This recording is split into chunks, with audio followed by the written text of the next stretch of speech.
This is Changing Channels with Larry Walsh, the Channelnomics podcast that connects you with channel chiefs, thought leaders, and executives about what it takes to get the next generation of tech to market.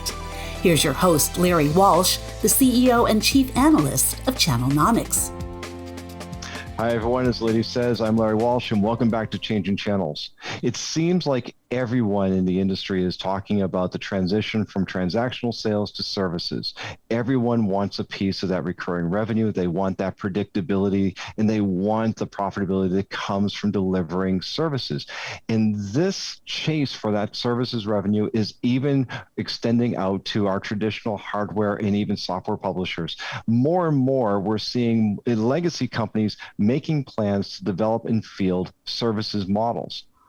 And everyone that goes through this process has been in the industry for a long time. Going from transactional to recurring revenue has to go through this period of pain of where they see declining revenue while they're trying to build up this new replacement stream. And at Channelnomics, we call that the X-Chasm. And in fact, it is the topic of it's our first cover story on Channelnomics Quarterly, our new magazine for channel chiefs and professionals. And the cover story was written by TC Doyle, our Vice President of Strategic Content, as also the editor of Channelnomics Quarterly, describing this phenomenon and what vendors need to know to successfully navigate it. And with that, I want to welcome our friend, our resident expert on this, TC Doyle. Larry, hey, how are you today? Hey, TC, good to have you on Changing Channels.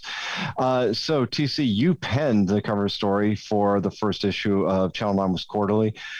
Tell us a little bit about your definition of this phenomenon known as the X-Chasm.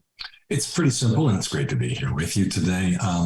When you look at the revenue of various vendors as they try to transition from more of a on-prem transaction sales model to more of a recurring revenue model, you see that they have to cross a gap, a trough, that literally, when you plot the two on a graph, it does look like an X, because traditional revenue plummets from the top left to the lower right, while new revenue from recurring revenue sales initiatives and efforts starts slowly at the bottom on the lower left and creeps its way up. And at some point, the old revenue gives way to the new.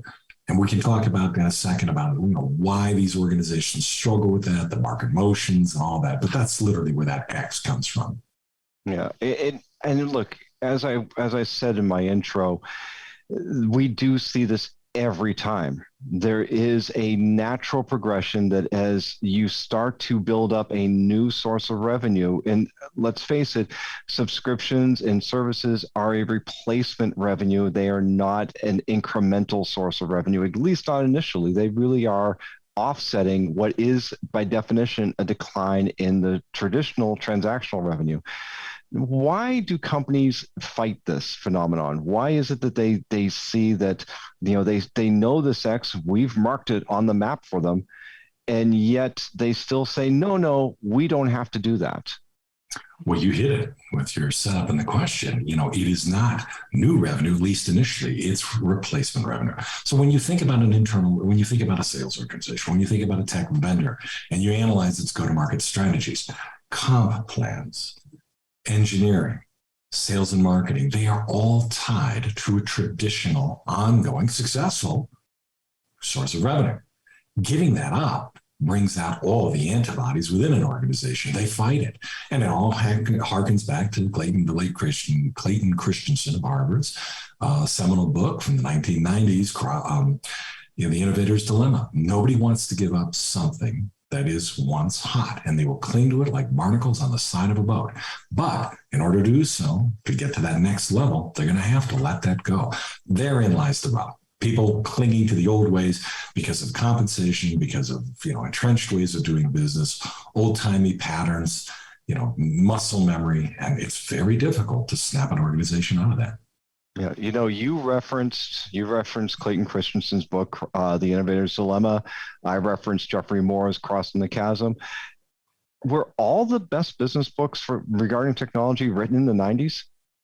Well, we got some Mountain Gladwells that I think have done quite well over the years, but Tipping Point and Outliers and a couple of others. But It is interesting, though, that some of the seeds that were seen in the 1990s still were, the antecedents of those, we're still wrestling with it today. And crossing the chasm, you must, as an organization, rethink everything. That is how you allocate people, allocate resources, how you devise go-to-market strategies. It is, it's your comp plans, it's your sales models, it's how you recognize and reward partners. There's so many things that have to be thought. Even automation platforms have to be rethought. And for a lot of organizations, especially given the high turnover of talent and caliber today, why not go with the status quo, make your nut, and move on and let the next guy pick this up?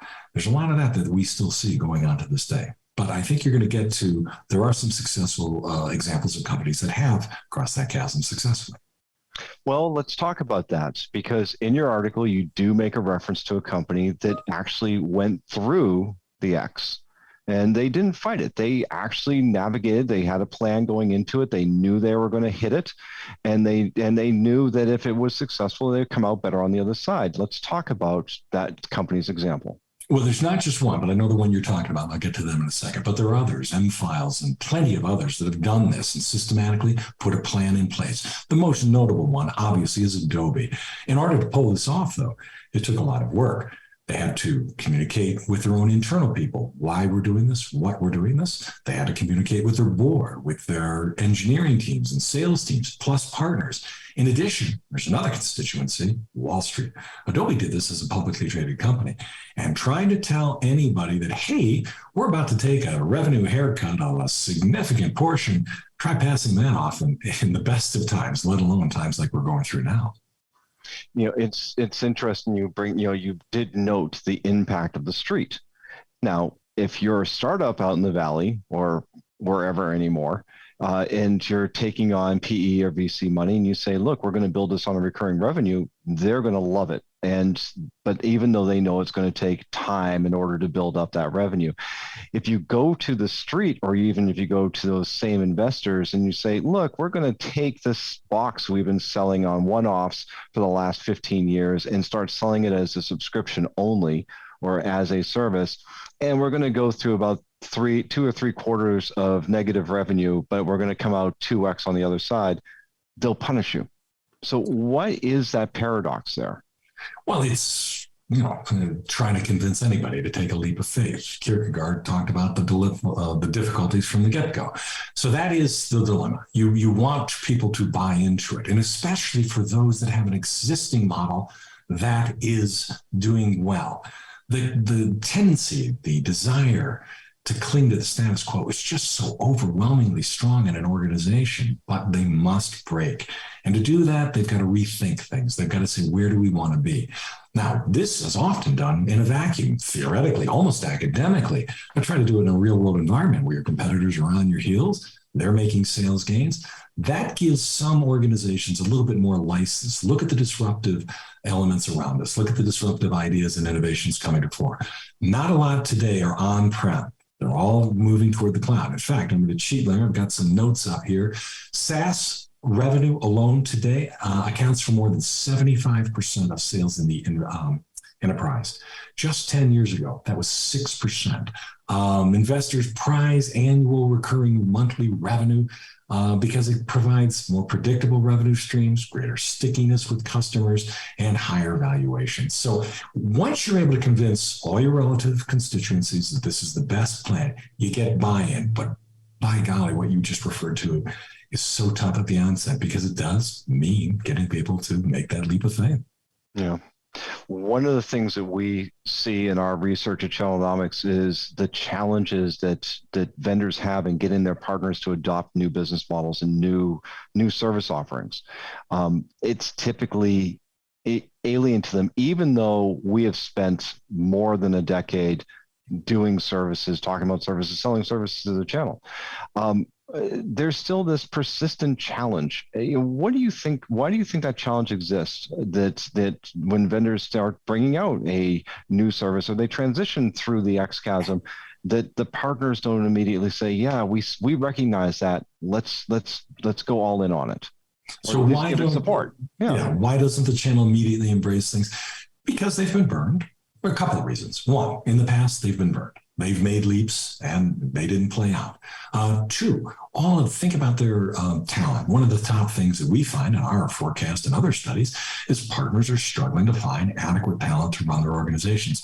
Once they get that talent in there, they get settled on old familiar ways. They become resistant to change and resistant to take risk. So that becomes an issue. In addition, there's not proven best practices when somebody's trying to do something new. So they're wrestling and fumbling around. So you've got entrenched ways of doing business. You've got talent that's stuck in an old way. They've been burned once or twice before, and there's not a lot of credible information on how to do this. There's no big blueprint.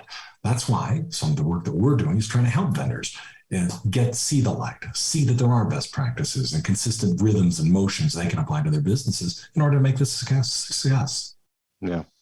One of the questions that we frequently get when we're talking with our clients about how to go through this process is, what do you do with your own sales teams? So the direct sellers, the field sales, the channel account managers, they often resist this level of change. Why is it the same phenomenon you're describing with the partners? Is that hey, we've been burnt before, or is it more of a look, we know what we're doing now. What we're doing now is good. Why are you changing things? That apathy towards progress.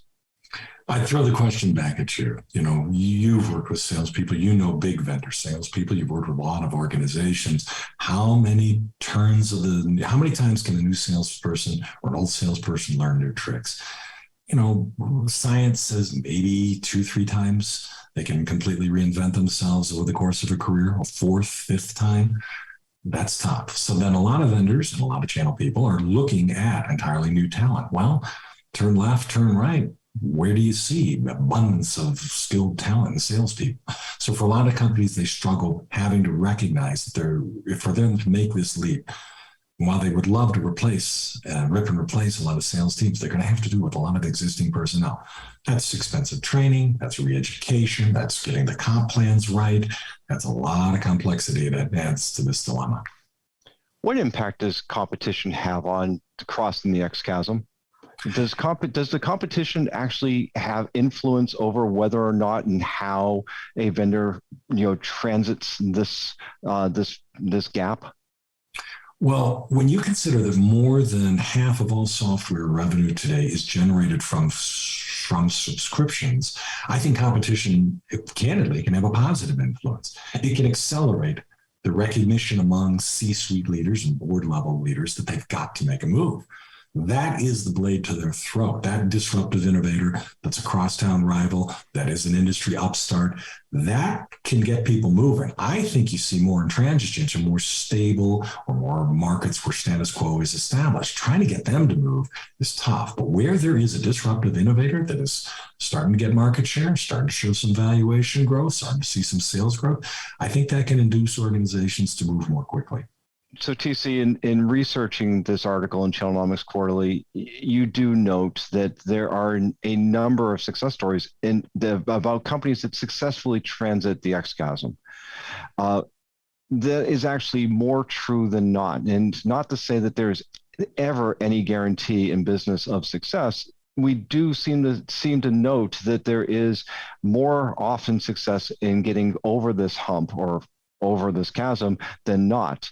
Obviously, other factors are there, but do you think that more vendors should have faith in the plan in going through this transition from transactional to services and subscription-based, knowing that there will be some difficulties, but they are temporary, they are transient?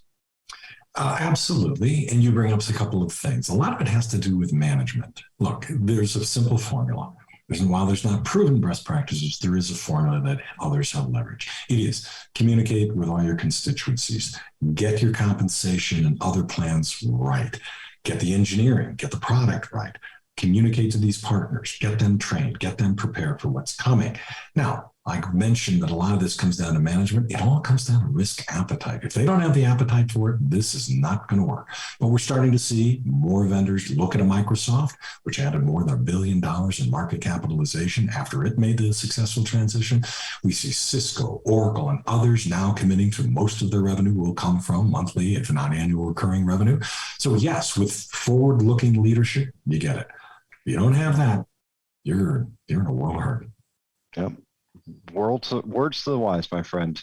So TC, thank you for joining us. TC Doyle, the Vice President of Strategic Content here at Channelnomics, and also, I should note, the editor of Channelnomics Quarterly, the new magazine here exclusively, the first publication exclusively for channel professionals and channel chiefs across the industry. TC, thanks for joining us. Thank you, Larry. And thank you all again for joining us here on Changing Channels. Technology is changing the world, and we will continue to track the way it is changing the way we take products to market. Until next time, I'm Larry Walsh. Thank you for joining Changing Channels with Larry Walsh, a production of Channelnomics, with the support of our production team at Modern Podcasting. If you've enjoyed today's episode, hit the like button, subscribe wherever you get your podcasts, and share with your friends. For more information about Channelnomics services and insights, follow us on Twitter and YouTube, and check out our website at channelnomics.com. Channelnomics is a registered trademark of, and Changing Channels is copyright by 2112 Enterprises, LLC.